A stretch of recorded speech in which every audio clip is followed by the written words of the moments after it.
All right, what's going on, gentlemen? This is now part 2 of the Legends Festival tier list. I am joined by GORESH. Real quick, be sure to check out part 1, link in the description box down below. We go over these current characters here and our justifications for them. You'll definitely want to hear them. But here we shall continue for the remaining characters that are worth discussing for part 2 of the video. GORESH, do you want to go first with a character? Sure. Yeah, so just for a rundown, the way we're doing this is we're each picking one, and we alternate between picking one character, and then we kind of just say our thoughts on the character, and then we place them on our own tier lists. And at the end of the video, we're going to have our own different tier lists.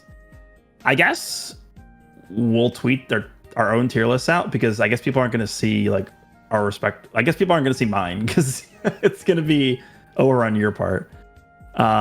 Okay, so the character I will pick. Should we just start with a bang? You can, yeah. All right, let's do Super Janemba. All right. Let's pick Janemba. So one of the new units. We're gonna have to get to him at some point, so we might as well just start with him. Yeah. I am putting Janemba at high S. This is, I could definitely see him in Z. He's very good. I think there's a lot of talk about Gogeta, and I think at the end of the day, Gogeta probably is a little bit more impactful than Janemba. But Janemba is really good. This is definitely not like a yellow Goku Black or an Evolution Blue Vegeta situation where like one of the headliners is overwhelmingly better than the other one. Janemba is very good. Vanish Restoration, double card draw speed, type neutral, he can get 4 Dragon Balls with his ultimates. Endurance, buff removal. Like, this guy does basically everything. There are a few holes, like he doesn't draw a card on entry. He can't like refresh cover and all. His green card isn't very good. He needs to use a blue and a green to get his full damage. But yeah, I think he's really, really, really good. He's a character that you feel confident with when you're just like in neutral, in mid-range with him. Like he has a lot of options just from neutral. Mm-hmm. So I actually like the character. He's actually probably, I think I enjoy his design more than like probably any other unit that released this year. He's just really fun to use. So I like him a lot. He's one of those characters that needs a little bit more thought and planning to use him effectively. I really like playing around the Vanish Restoration on the second gauge, because it is so easy to catch people off guard, and you can make some fun plays with it. Like if your opponent just goes in with a blast and you strike through, oftentimes they just think that they can catch you because they don't assume you got your Vanish back because you press a strike card to power right through it. You catch people off guard all the time, but like you said, he does have these little holes in his kit that can be a little bit problematic. You know, for example, to get his full damage, you need to land a blue and a green. It can be a little bit problematic that you have to time the second unique gauge in order to get that type neutral. He doesn't refresh his cover null. And although these aren't, you know, overwhelming issues to have, other characters that you could say run the game don't have these, and that's the problem. Super Janemba is a dominant force. He's a fantastic character, but we can't overlook these little tiny things that exist there. It's the little things that are separating him from a highest S to Z tier. These little omissions here. So I have him at highest S as well. Good old Janemba. Okay, since you went with a heavy hitter, let's go with, I think, something that may be a little bit more discussion worthy. Where would you put Ultra Namek Goku? Alrighty, you're really gonna ask me first, huh? Yeah. Right. I'm putting Namek Goku in Z. Namek Goku, and this is probably something that might be a little bit controversial for some people, but I think Namek Goku has gained a lot of value since Legends Fest has dropped. This is a character that probably will just always have insane value, if not just for the KO guard mechanic, but even more so than that, his lock-in is a lot more valuable now, especially with Gogeta, who doesn't have a second life. You can lock him in, you can kill him with the ult, you can kill him with the blue card, you can feint him with a blue card and then rush him, even if 13 is on the team, right? A lot of people are running, obviously, 13 with the Gogeta character, and 13, one of the reasons why he's so valuable is because he has the Rising Rush seal when Namek Goku uses his lock-in, but even with that in, Namek Goku has ways around it to kill units. Namek Goku has AoE green, which if you take a look at every character on the tier list right now, Not a single character has an AoE green. Zero AoE greens in the game exist besides Namek Goku. That's a huge thing for Namek Goku. Namek Goku, actually, you want to know what the most common team I fight in PvP is right now? What is it? It's Namek Goku, 13, and Gogeta. I figured, yeah. Yeah. That team is insane. KO Guard, Revive on 13, the double Disrupt with Gogeta. You can't even, like, you touch the team once, you have no key and no cards. It's just, like, so annoying. And then you have KO Guard, and yes, Namek Goku is very good. I don't think this character really has aged almost at all.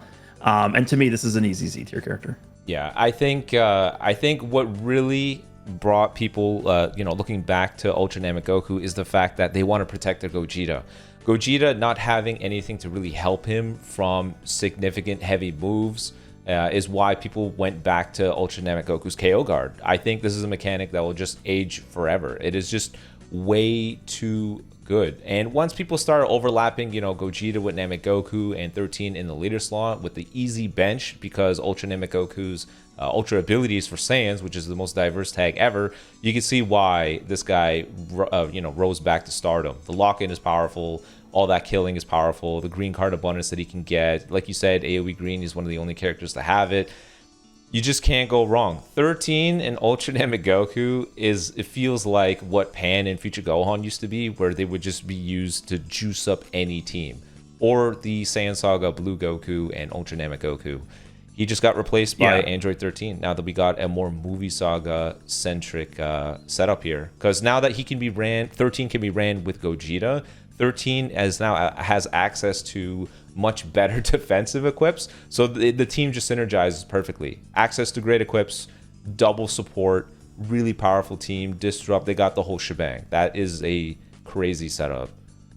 And this is, I think, because I was thinking about, do I want to put Janemba in S or Z? And this is really the ultimate reason why I decided to put Janemba in S, is because Namek Goku just, I think, feels better to use on the movies team over Janemba. Yeah.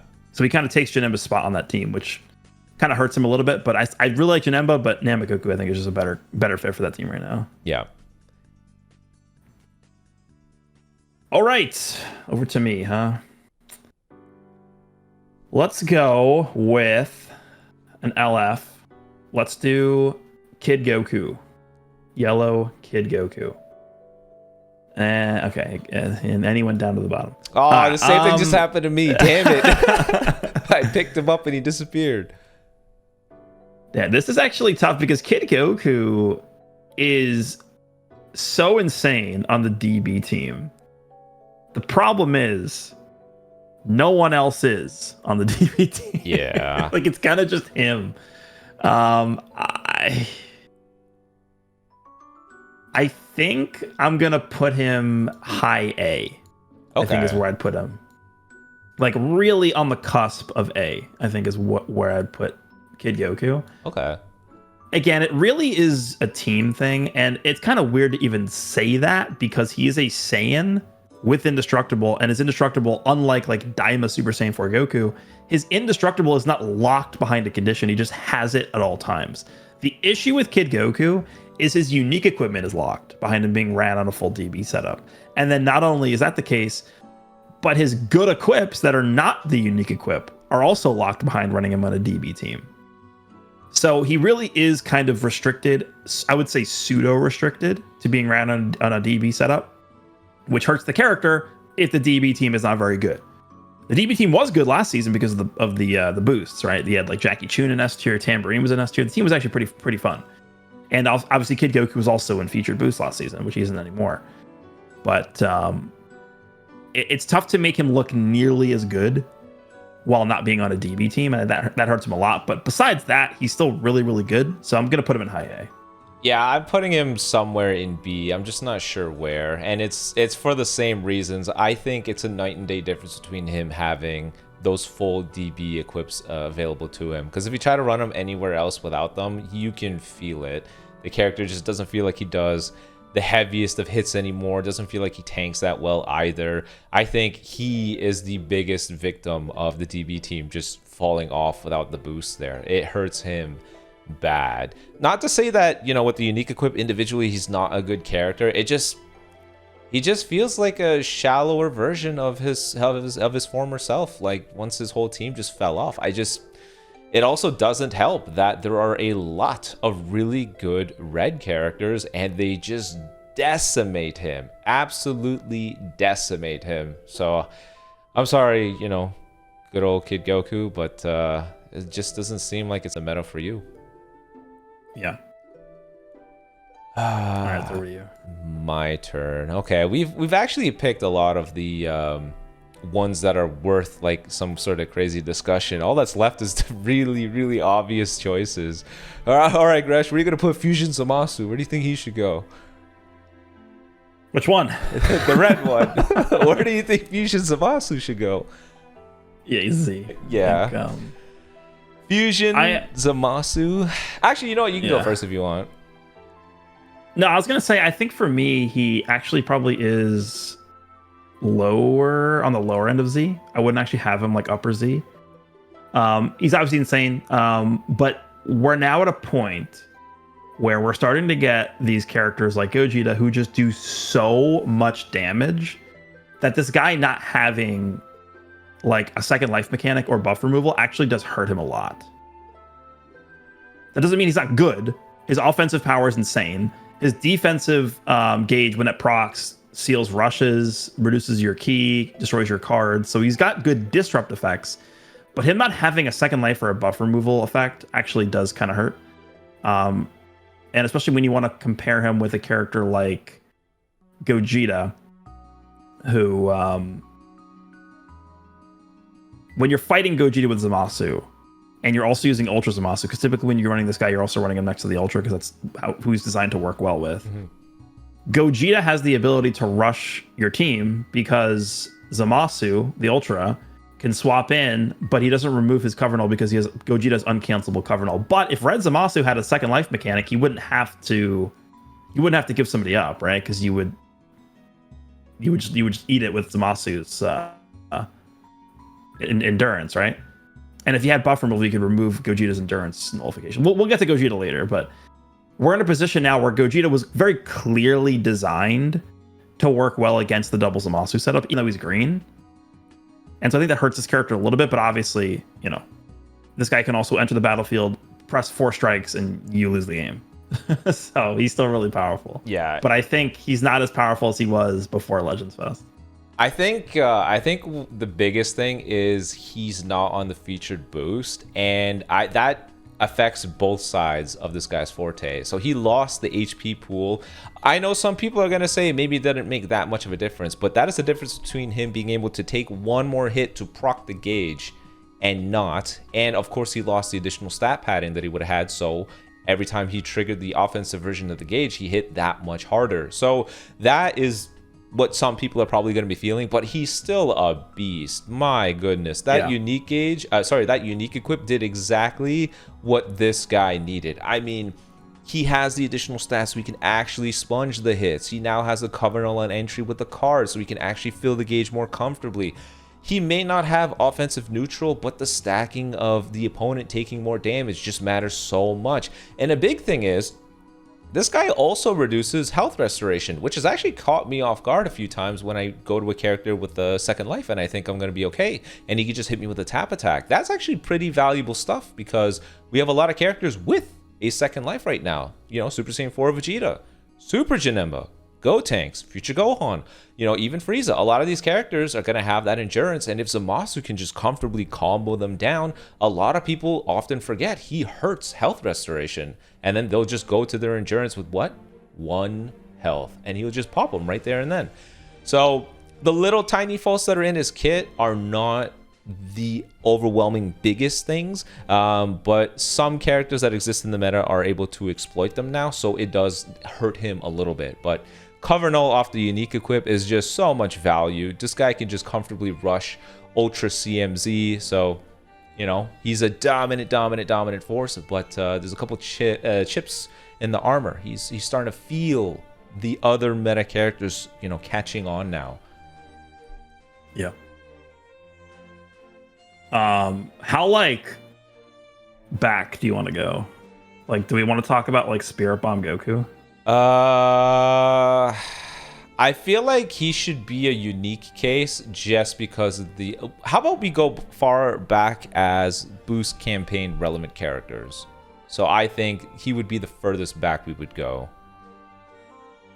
We also have like Red Cooler, like Saiyan Saga Vegeta, the green one. Like I don't really know like what characters we want to talk about here. I mean, okay. How about we go with those? We go with those two. Which one? The Goku, the Cooler, and the Vegeta? Yeah, we can throw those in the mix. But once I start looking at other characters, like I just don't know if anyone else. What about like the Tag 4s? How about like I don't know. Like let's just keep going and then we'll judge from there, right? We'll just keep going. Okay. Let's keep going. Let's start with Spirit Bomb Goku. Okay. This is like low A, like the lowest of A, high B. I'll put him in high B. And the reason why is because this guy 2 weeks ago, I would have put him in probably like mid to high A. And the reason why is because Solar Flare was OP. It was insane. Solar Flare single-handedly beat the feature team with the double Zamasu setup. Yeah. Because you would just Solar Flare the Ultra, or you would just Solar Flare the Red Zamasu, and then you just rush and you win. Super Saiyan 4 Vegeta, he actually destroys a card in his hand to draw the ultimate. So you could force draw a green card with purple Super Saiyan 3 Goku, go into Spirit Bomb Goku, use the green card, Solar Flare somebody, go into Vegeta, main ability, force draw the ult, and then kill somebody.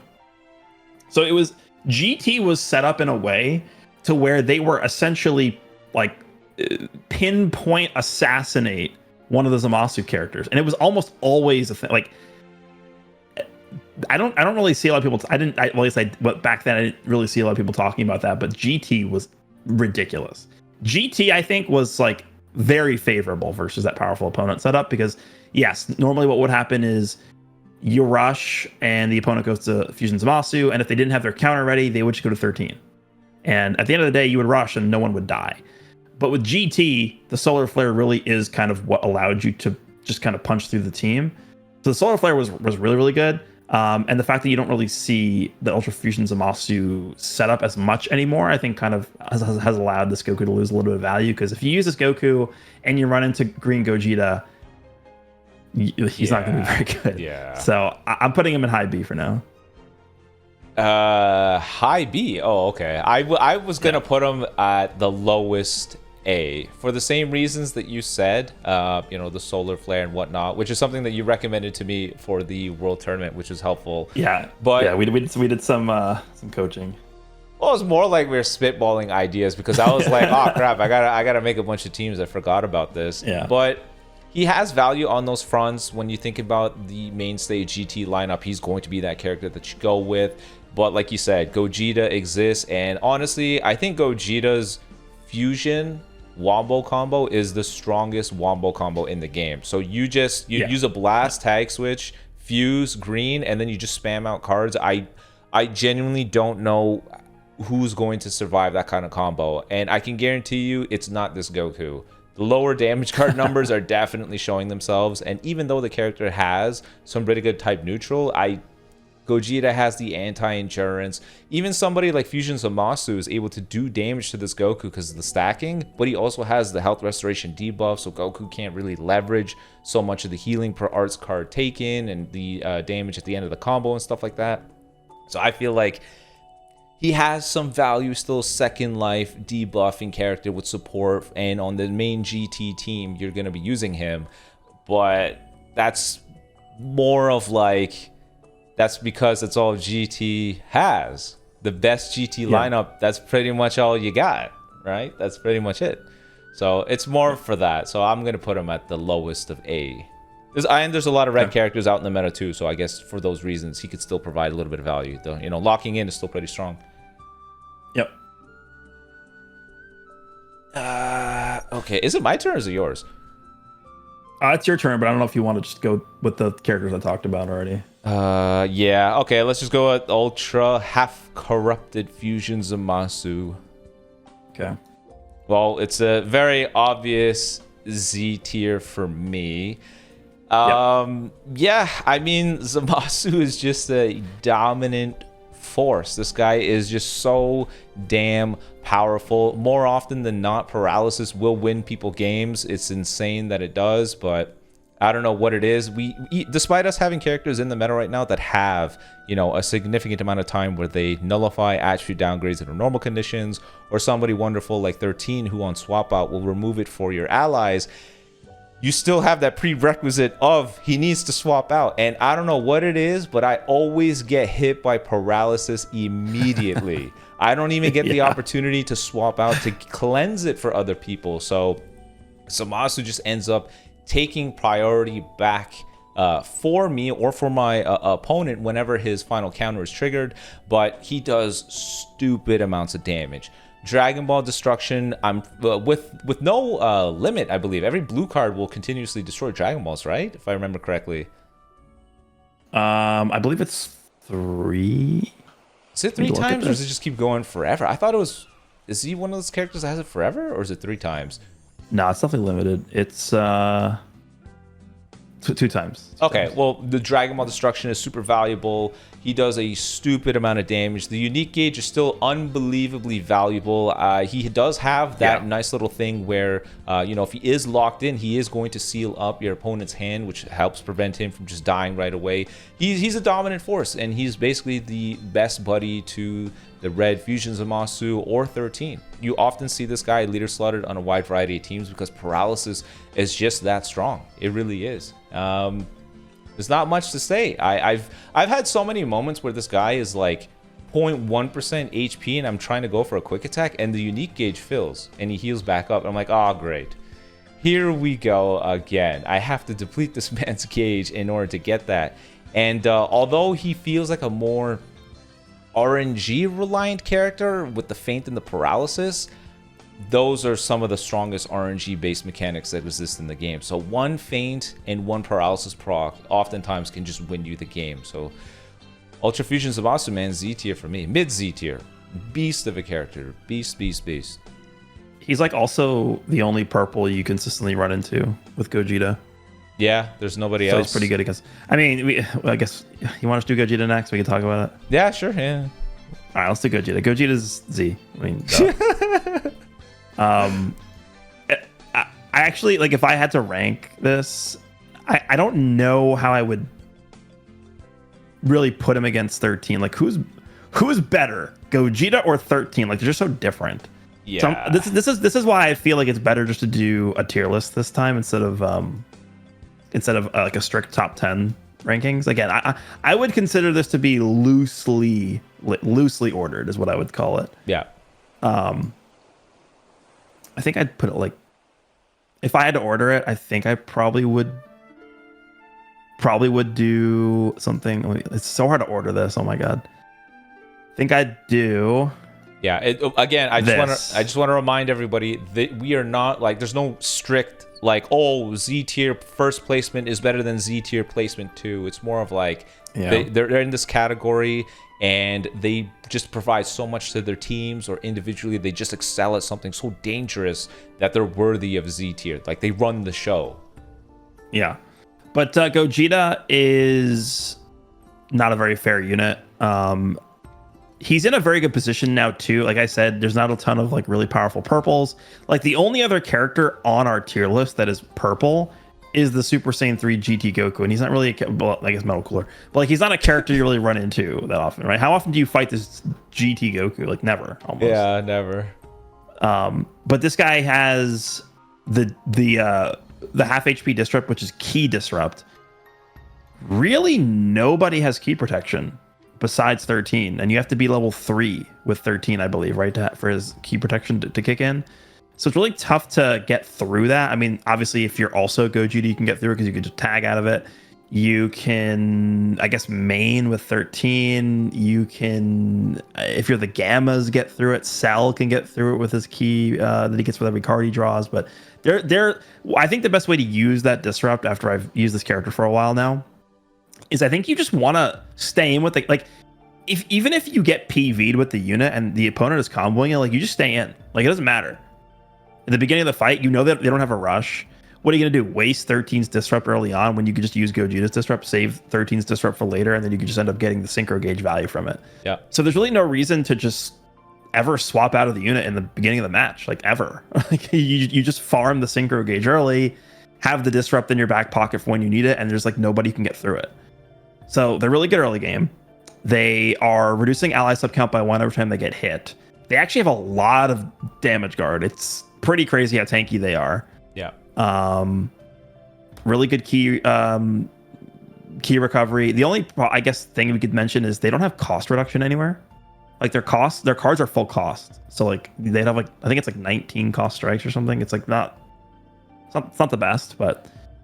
And then of course when they go into Gogeta, you guarantee draw green. You lock in. You go type neutral. Your blue card hits like a nuclear missile. Fill up your hand. They got the Super Saiyan 3 Daima Vegeta effect. I mean, they're the strongest offensive unit in the game. It's not close. I think they are stronger offensively than Red Zamasu. I don't even think it's like a question. I don't think anyone's gonna doubt that. They got insane multipliers, but really that combo of blast, fuse, green, spam is just a guaranteed slam dunk. Somebody and then dies. And then you have endurance nullification. Yeah, like they really gave this character everything to ensure that they're gonna get the kill. That's actually why Namek Goku got so much value, because there's a lot of characters that have these little lock-in things, and if you're not going to be there to protect them, then guess what? You're going to have to rely on that team-wide second life mechanic. Janemba's going to one-shot you. Gogeta's going to lock you in and destroy you. Maybe you get hit with a paralysis courtesy of Ultra CMZ. That's, it's these little things that really matter. But like you said, he's just a ludicrous tier behemoth of a character. One thing I did want to talk about, though, why do you think they didn't give Gogeta or Janemba a way of refreshing cover null? Why do you think they did that? Well, Gogeta kind of has a pseudo way to do it because his green locks you in, which is basically the same thing. Yeah. But I think they're just trying to stay away from doing stuff like that. The only character that really does that consistently is, I guess, Red Zamasu does it with his gauge when he fills it up again. Mm-hmm. It's 13. 13 does it because he fills his gauge up and gets cover null again. Yeah. That's one of the reasons why he's so insane, is because he gets cover null again when he fills his gauge up, and his cover null is so long. I think, well, it's not that it's so long, it's just that it takes such a short period of time to fill up his gauge that you can just extend his cover null to getting it again when you fill the gauge up.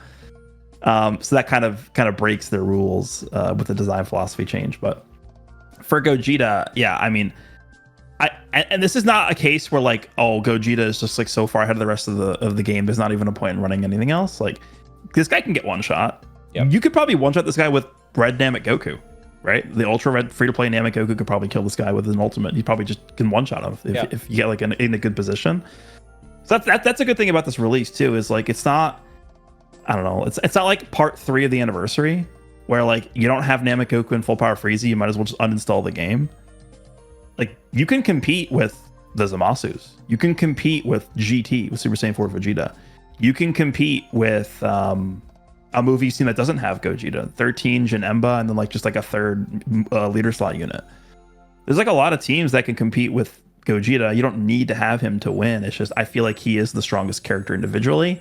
Offensively, he's ridiculous. He has really easy and free ways of setting up the synchro gauge, which I think is probably pretty well designed, but again, not a lot of characters right now that have key protection to allow them to kind of override the disrupt. But yeah, really, really, really powerful character. The damage is just insane. It's ridiculous.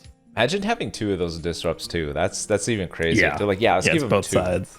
He basically has 13's disrupt twice. Like, it's just such a good disrupt. Yeah, there's not much to say. He's just an absolute machine of a character. I guess I wonder what part 2 is going to be, if this is how they want to open up, you know what I mean? Because remember how part 1 for 6th anniversary is so insane, and then part 2 comes and we get this ridiculous ultimate Gohan, and we're like, what the hell?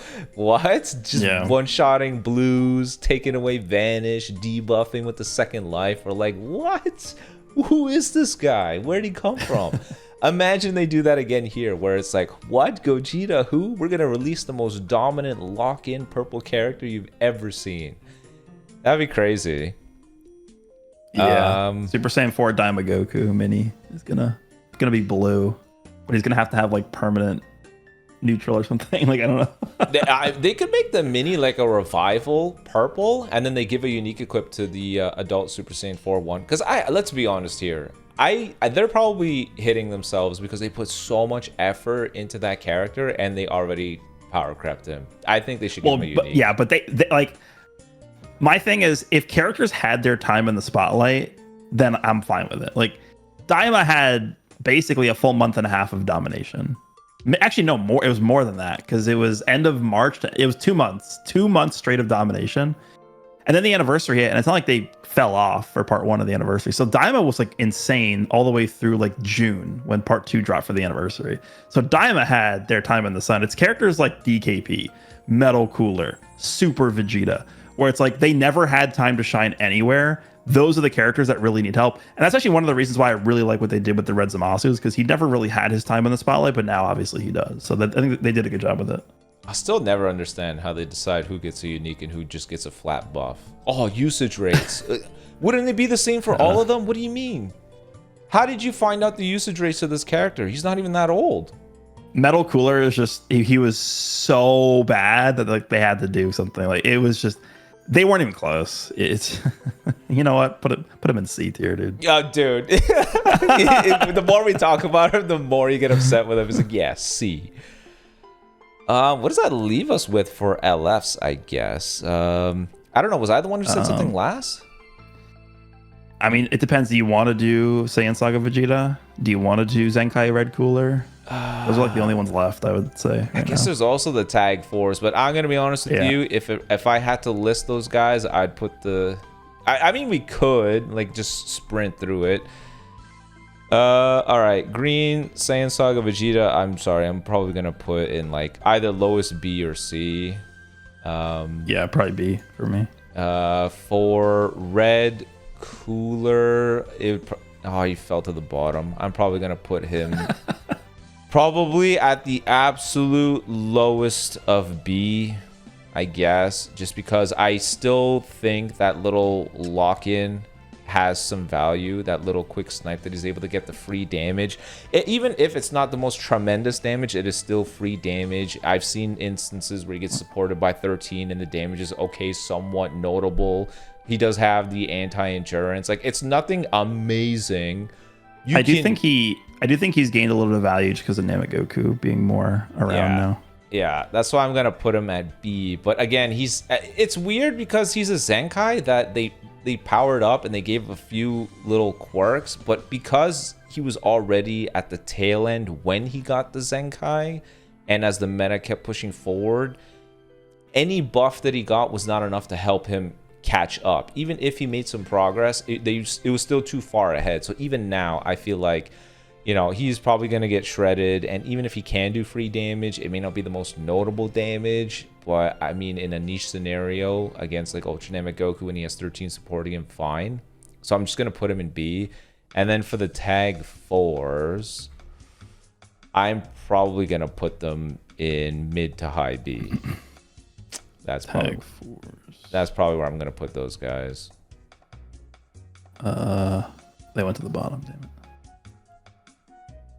Yeah, I think I feel really bad for the Vegeta characters because Legends likes to make them these long combo characters, but they want to hurt long combos a lot. So I don't understand what the objective is here. Like, Vegeta wants to use a couple cards so he can draw a bunch of additional cards, but he doesn't really have any impressive damage. Like, you could say that the revival is a great thing for him, but where the hell are you going to use this Vegeta? Honestly, I'm actually going to put I'll put the Tag Force low A, like next to Kaioken Goku. Okay. And Cell, I think is where I'd put them. Do you have any units in C tier or no? I actually put the Saiyan Saga Vegeta and the Evil Vegeta in there. I don't have Evil Vegeta on my list. I put them both. I was literally talking about the Saiyan Saga Vegeta, and then I saw Evo there. I was like, I'm just gonna throw him in there while I'm talking. I don't even know if I'd put him in C. C is like, I'm putting DKP in C. I think I actually like legitimately. I do think Metal Cooler is more valuable than DKP now. Yeah, I mean, you can make a case for it. I think for DKP, they really should have gave him the Vegito thing instead of 100%. It's not even a question. Yeah. Like, guys, I know some people are gonna say, "Oh, but that's such a toxic mechanic. That's awful." Did you not watch the show? His entire kit is based around Rising Rush. Yeah, the whole thing is about 7 Dragon Balls. And if there was a character where thematically it made sense, it would be DKP. So I think. Did you put the 40th anniversary Goku on the list somewhere or no? Oh, we didn't talk about him yet, actually. I'd probably put him in B. Yeah, I'd probably put him in there too. A Yunk. There you go. This is not organized in any specific order again, but this is just the general feel around these characters. But yeah, I think, yeah, Saiyan Saga Vegeta done dirty, Evil Vegeta done dirty.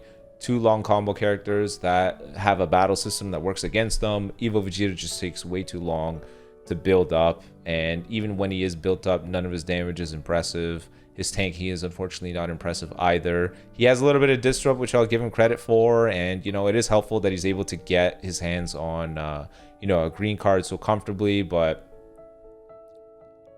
he was just done dirty. I'm sorry. He should have got a buff. He should have got the buff. Yeah, him. He should have got it. If Metal Cooler can get one, maybe in part 2 this guy can get one. Who knows? He's an anniversary character. There are 2 more characters that I think we might want to think about. The first one is Krillin. Do you want to put Krillin on here? We could. I mean, he'd be in B, right? Yeah, I'm putting him in B. Okay. And then the other one is Zenkai Bojack. Oh, okay. You know what? Zenkai Bojack, I actually think I'm going to put in low A. Yeah, I could see that. I actually like him a lot. Bojack, I'm actually surprised at how many people are running him with Janemba, but now that movies is a lot better, this guy's bulk is showing itself. He is very tanky. Yeah, I like Bojack. Yeah. So Bojack, he fell to the bottom. And it's worse because this is sparking, so the list is even longer. Yeah. I think that covers pretty much all like relevant units. Yeah. I don't see anything else outside of this. These are it. Yeah. I don't see Tag Switch 14 or 15 anywhere. I don't see Android 21 with the unique equip anywhere. I don't see you know, what else could be there? I don't see the free-to-play Jiren. The only one that's like super fringe is like yellow full power Frieza. Yellow full power, yeah, because pure LOE is literally nothing else. I don't even know if I'm just gonna leave him off. Yeah. Okay, I think that pretty much captures everything. Yep. Again, this is not in any specific order. This isn't to say that Z tier placement 1 is better than Z tier placement 2. This is just us placing them in there. Each one of these categories means something. You know, Z tier is just, these are the characters that are running the game. These are the guys you always run into. It doesn't matter how many matches you do, they are there. Everybody, whenever they make a team, their first thought is, I need this guy. So these are your mainstays. S tier is going to be those characters that complement the Z tier characters. So once they immediately went with a Z tier character, they start looking at what's in the S tier for what team they want to cook up. A tier is secondary options that doesn't fall into S, and then B and C honestly feel more like tier 3 options, consolidation prizes, because if you don't have anything in S and A, that's when you look to B as like, oh, okay, I gotta cook up something. And unfortunately, you're not going to be cooking very much with what's over there. So that's how I feel about it. Well, you got any final thoughts about this? No. I feel like this is just a better way of doing the list this time as opposed to a top 10, which is what I usually do. I usually do the tier lists when I feel that there are a lot of viable characters, a lot of viable teams, and you can just look at characters on the characters in A tier, like even low A tier, high B tier right now. You can use them, and you'll be able to win against characters in Z tier. So, yeah, doesn't mean they're as good as characters in Z tier, but I mean it's possible to compete. So I think the meta right now is in a decent position. I'm hoping part 2. I don't think part 2 will really destroy everything we see. But I think it will, dude. I'm telling you right now. I think part three will be bad, but we'll see. I think part 2 is gonna be. You know what? Based off of the typings and the placements that you see, what would you predict the part 2 LFs would be in terms of typing? I think we need a blue. Like yeah, we need and a purple. I think both blue and purple. I agree. Blue and purple. And you know what that fits perfectly with? What? Boo Saga. What? Yeah, it fits perfectly with Boo Saga. All right, we're gonna leave it there. Hopefully you guys enjoyed. Be sure to let us know in the comment section below. Peace.